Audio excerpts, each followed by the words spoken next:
Hello दोस्तों, कैसे हो आप सब। आशा करता हूँ आप सब अच्छे और स्वस्थ होंगे। हम भी अच्छे और स्वस्थ हैं। सभी दोस्तों को नारायण नारायण नारायण। आज हम शिव पुराण का अगला अध्याय करेंगे। चलो अब हम शुरू करते हैं। शुरू करने से पहले हम ये कहेंगे कि हमारे वीडियो को ज़्यादा से ज़्यादा शेयर कीजिए, लाइक कीजिए और सब्सक्राइब कीजिए। चलो अब हम शुरू करते हैं।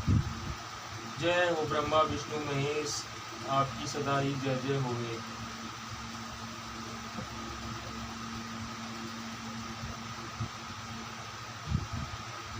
ओम नमः शिवाय, ओम नमः शिवाय, ओम नमः शिवाय।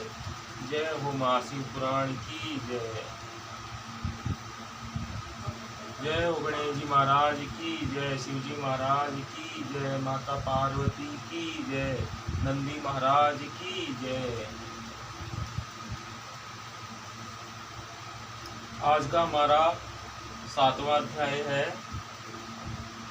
भगवान विष्णु की नाभि से कमल का प्रादुर्भाव, शिवेच्छावश ब्रह्मा जी का उससे प्रकट होना, कमलनाल के उद्गम का पता लगाने में असमर्थ ब्रह्मा का तप करना, श्री हरि का उन्हें दर्शन देना, विवादग्रस्त ब्रह्मा विष्णु के बीच में अग्नि स्तंभ का प्रकट होना तथा उसके ओर छोर का पता न पाकर उन दोनों का उसे प्रणाम करना। ब्रह्मा जी कहते हैं, देवर्षे जब नारायण देव जल में शयन करने लगे उस समय उनकी नाभि में से भगवान शंकर के इच्छावश सहसा एक उत्तम कमल प्रकट हुआ जो बहुत बड़ा था। उसमें असंख्य नालदंड थे। उसकी कांति कनेर के फूल के समान पीले रंग की थी तथा उसकी लंबाई और ऊंचाई भी अनंत योजन थी। वह कमल करोड़ों सूर्यों के समान प्रकाशित हो रहा था। सुंदर होने के साथ ही संपूर्ण तत्वों से युक्त था और अत्यंत अद्भुत परम रमणीय दर्शन के योग्य तथा सबसे उत्तम था। तत्पश्चात कल्याणकारी परमेश्वर सांब सदाशिव ने पूर्ववत प्रयत्न करके मुझे अपने दाहिने अंग से उत्पन्न किया। मुने उन महेश्वर ने मुझे तुरंत ही अपनी माया से मोहित करके नारायण देव के नाभि कमल में डाल दिया और लीला पूर्वक मुझे वहां से प्रकट किया।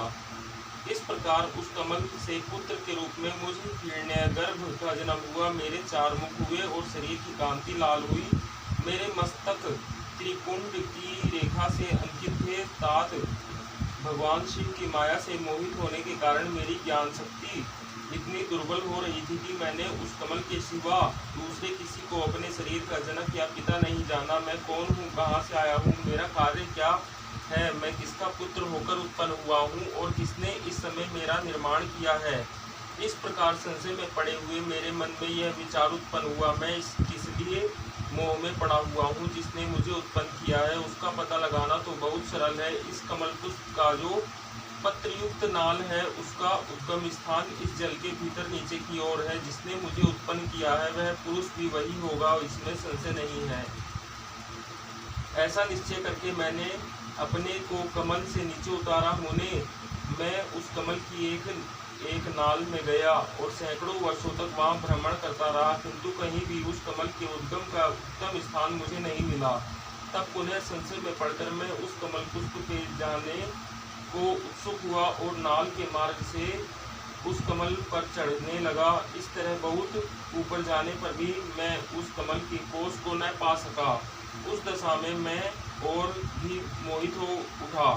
मुने उस समय भगवान शिव की इच्छा से परम मंगलमयी उत्तम आकाशवाणी प्रकट हुई जो मेरे मोह का विध्वंस करने वाली थी। उस वाणी ने कहा, तपस्या करो।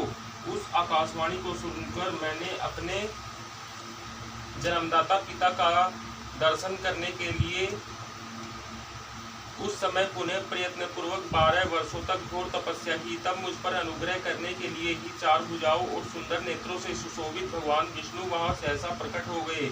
उन परम पुरुष ने अपने हाथों में शंख चक्र गदा और पद्माधारण कर रखे थे। उनके सारे अंग सजल जलधर के समान श्याम कांति से सुशोभित थे। उन परम प्रभु ने सुंदर पीताम्बर पहन रखा था। उनके मस्तक आदि अंगों में मुकुट आदि मूल्यवान आभूषण शोभा पाते थे। उनका मुखारविंद प्रसन्नता से खिला हुआ था। मैं उनकी छवि पर मोहित हो रहा था। वे मुझे करोड़ों कामदेवों के समान मनोहर दिखाई दिए। उनका वह अत्यंत सुंदर रूप देखकर मुझे बड़ा आश्चर्य हुआ। वे सांवली और सुनहरी आभा से उद्भासित हो रहे थे। उस समय उन सत्व स्वरूप सर्व आत्मा चार भुजा धारण करने वाले महाबाहु नारायण देव को वहां उस रूप में अपने साथ देखकर मुझे बड़ा हर्ष हुआ। तदंतर उन नारायण देव के साथ मेरी बातचीत आरंभ हुई। भगवान शिव की लीला से वहां हम दोनों में कुछ विवाद छिड़ गया। इसी समय हम लोगों के बीच में एक महान अग्निस्तंभ ज्योतिर्मय लिंग प्रकट हुआ। मैंने और श्री विष्णु ने क्रमशः ऊपर और नीचे जाकर उसके आदि अंत का पता लगाने के लिए बड़ा प्रयत्न किया, परंतु हमें कहीं भी उसका और छोर नहीं मिला।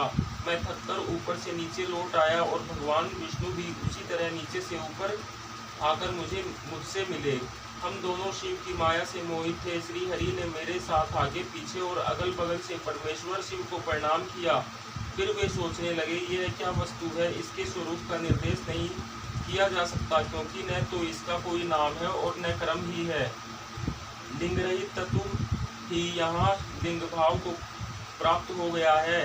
ध्यान मार्ग में भी इसके स्वरूप का कुछ पता नहीं चलता। इसके बाद मैं और श्री हरि दोनों ने अपने चित्त को स्वस्थ करके उस अग्नि स्तंभ को प्रणाम करना आरंभ किया।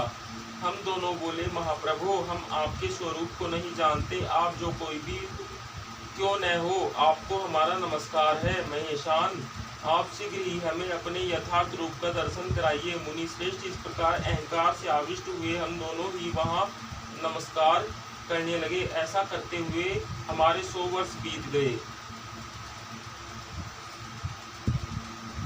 जय हो ब्रह्मा विष्णु महेश, आपकी सदाई जय जय हो। ओम नमः शिवाय, ओम नमः शिवाय, ओम नमः शिवाय।